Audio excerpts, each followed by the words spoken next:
Hey everyone, today we're going to dig into something big, Alabama's huge prison reform proposal. We're talking about a plan that could completely reshape the state's entire justice system. So before we get into the nuts and bolts, I want to plant a question in your mind. Just think about this for a second.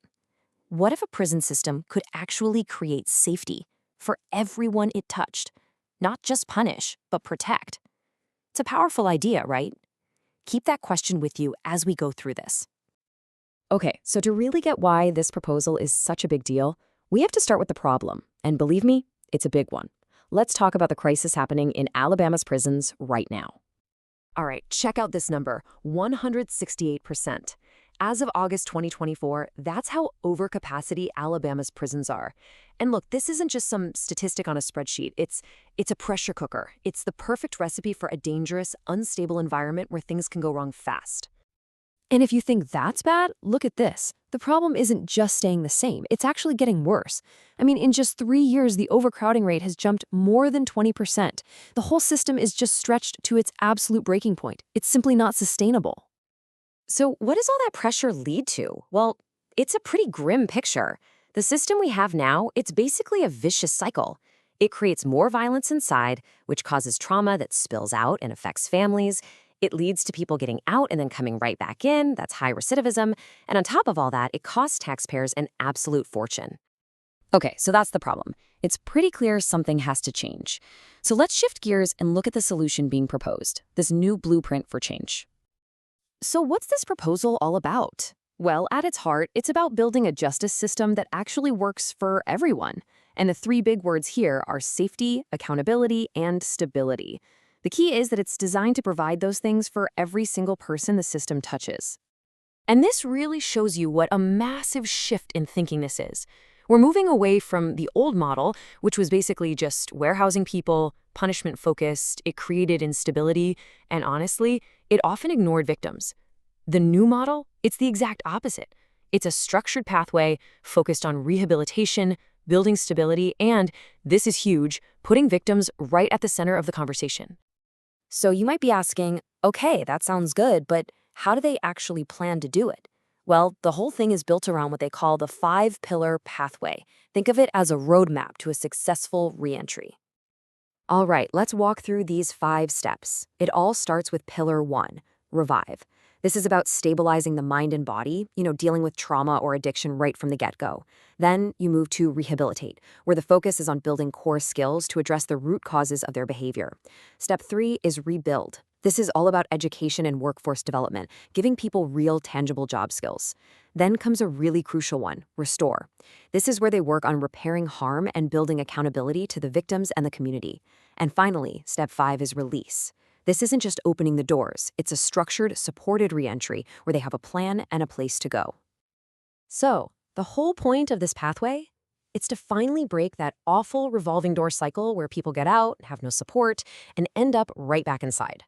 This model is all about creating long-term stability, not just for the person being released, but for their family and the entire community they're rejoining.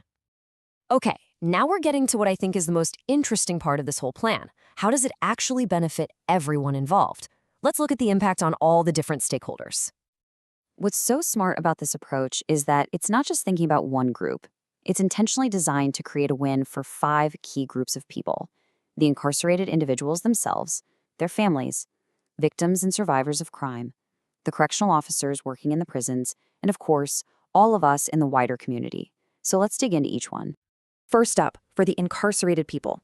This isn't about punishment, it's about transformation. They get access to mental health care to get stable, they get real-world job training and education, even digital literacy. They can earn fair wages and have to save money. And through restorative justice, they learn to take real accountability for their actions. The goal is to prepare them to come home as a contributing member of society, not just someone who might reoffend. Now, what about the families? They're often the hidden victims of incarceration. Well, this system is designed to support them, not break them apart.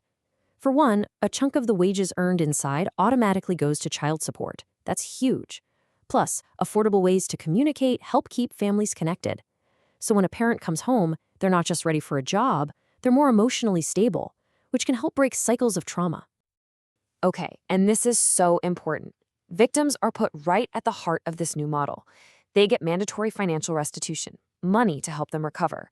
They get access to counseling, and if they want to, they get a chance to be heard through restorative justice. But maybe the single biggest benefit for victims, the system is designed to dramatically reduce recidivism, which means creating fewer victims in the first place.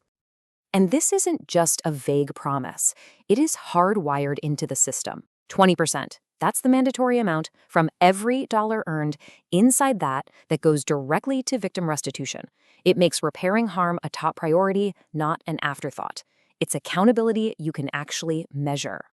We also have to talk about the correctional officers. I mean, they're working in one of the most dangerous environments imaginable right now.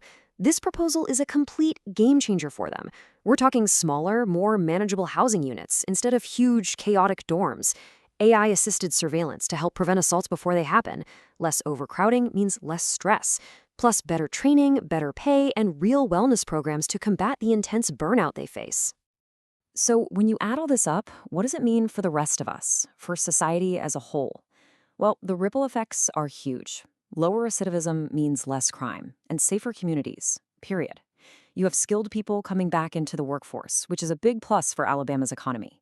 You're saving a ton of taxpayer money. And, just maybe, you start to restore some public trust in a system that for a long time has felt broken. So, as you can see, when you put all these pieces together, what you get is a totally new vision for justice. Because this is so much more than just a plan for corrections. It's a public safety strategy. It's a victim-centered model. It's an economic plan. And it's a family stability initiative all rolled into one. And I think this final thought really sums it all up. This is what real justice looks like. A system that protects everyone, not just punishes someone. And that brings us right back to the question we started with. The goal here is to shift from a system that just punishes to one that truly protects everyone, creating a cycle of safety, not a cycle of violence. It's a powerful vision.